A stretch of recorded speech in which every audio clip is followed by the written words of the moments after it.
దేవునికి మహిమ కలుగును గాక. ప్రభునందు ప్రియమైన దేవుని పిల్లలు బాగున్నారా? దేవుని మహాదయని బట్టి దేవాది దేవుడు రాత్రికాల సమంతా ఆయన రెక్కల చాటున భద్రపరిచి ఉదయకాల సమయంలో చక్కటి సమయాన్ని ప్రభు మనందరికీ అనుగ్రహించారు.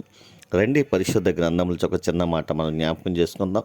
యోహాను రాసిన సువార్త 16వ అధ్యాయము 24వ వచనం. ఇదివరకు మీరేమీ నా పేరట అడుగలేదు, మీ సంతోషము పరిపూర్ణమగినట్లు అడుగుడి మీకు ఇయ్యబడును. దేవునికి మహిమ కలుగును గాక. యేసు ప్రభు వారు తిరిగి పరలోకానికి వెళుతూ తన తండ్రి దగ్గరికి వెళ్ళడానికి ముందుగా తన శిష్యులతో జ్ఞాపకం చేస్తాడు. మీరు నా నామములో ఇంతవరకు ఏమీ అడగలేదు, ఇక్కడి నుంచి నా నామములో మీరు అడగండి. అడిగితే మీ సంతోషాన్ని పరిపూర్ణం చేయడానికి నేను ఖచ్చితంగా మీకు అనుగ్రహిస్తాను. దేవునికి మహిమ కలుగును గాక. నిజమే ప్రియమైన దేవుని పిల్లలు, యేసయ్య పరలోకానికి వెళ్ళిన తర్వాత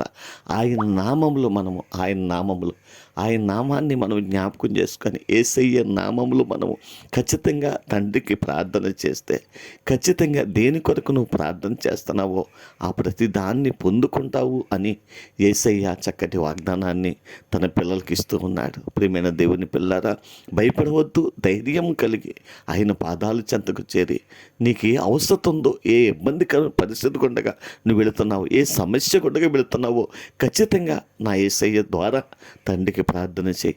ఖచ్చితంగా యేసయ్య ద్వారా మన కొరకు ఆయన జ్ఞాపనం చేస్తున్నాడు అని మన స్థలంలో పరిశుద్ధాత్మదేవుడు రాయించారు కనుక ప్రభు ఖచ్చితంగా మన ప్రార్థన ఆలకిస్తాడు, ప్రార్థనకు జవాబిస్తాడు. అడుగుడి మీకు ఇయ్యబడును, నా నామములో పరిపూర్ణంగా సంతోషం పొందుకున్నట్లుగా మీకు అడుగునది మీకు దొరుకుతుంది అని యేసయ్య చక్కటి వాగ్దానాన్ని ఇస్తూ ఉన్నారు. కనుక భయపడకుండా ధైర్యం కలిగి ప్రభు పాదాల చెంత అడుగుదాం.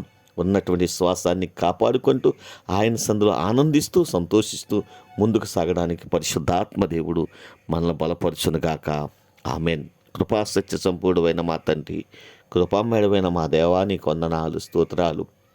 ఈ ఉదయకాల సమయంలో నీ పాదాలు చెంతకు వచ్చి ప్రభు నీ సందులు మొరపెడుతున్న ప్రతి బిడను బట్టి నీకు వందనాలు ప్రభు. స్థానిక సంఘాన్ని, గ్రామాన్ని కూడా దీవించండి, ఆశీర్వదించండి. మా రాష్ట్రాన్ని జ్ఞాపకం చేసుకోండి ప్రభు.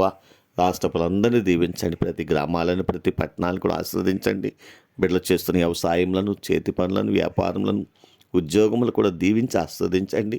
అయ్యా, ఎవరే సమస్యలతో బాధపడుతూ కన్నీళ్లు కారుస్తున్నారు, వారి సమస్యల నుండి వారిని విడిపించండి. నెమ్మది, క్షేమమును, ఆరోగ్యమును వారికి దయచేయండి తండ్రి. ఇది నాన్ని చక్కటి పుట్టినరోజు వేడుకలు చేసుకునే బిడ్డలను కూడా దీవించండి. చదువుతున్న బిడ్డలకు మంచి జ్ఞానాన్ని ఇవ్వండి దేవా. వివాహాల కొరకు ఎదురు చూస్తున్న బిడ్డలకు వివాహాలు సిద్ధపరచండి.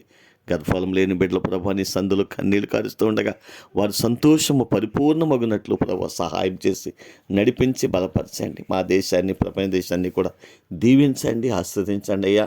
మా గ్రామాల నుండి, మా ప్రాంతాలయ్యే దేశాల్లో, ఆయా రాష్ట్రాల్లో ఉన్న ప్రియ బిడ్డలందరినీ జ్ఞాపకం చేసుకోండి ప్రభువ. వారి కష్టార్జితం ప్రభువ వారికి, వారి బిడ్డలకు ఆశీర్వాదకరంగా, దీవెనకరంగా, మేలుకరంగా మార్చండి. నీ నామాన్ని ప్రేమించి వారు చేస్తున్న పరిచర్యను కూడా దీవించండి. నూరంతల ప్రతిఫలము సమృద్ధిగా నీ నామంలో వారికి అనుగ్రహించి మీరే మహిమాఘనత ప్రభావాలు పొందుదరని యేసయ్య ఉన్నతమైన నామములో ప్రార్థించి స్తుతించి మీకు అప్పగిస్తూ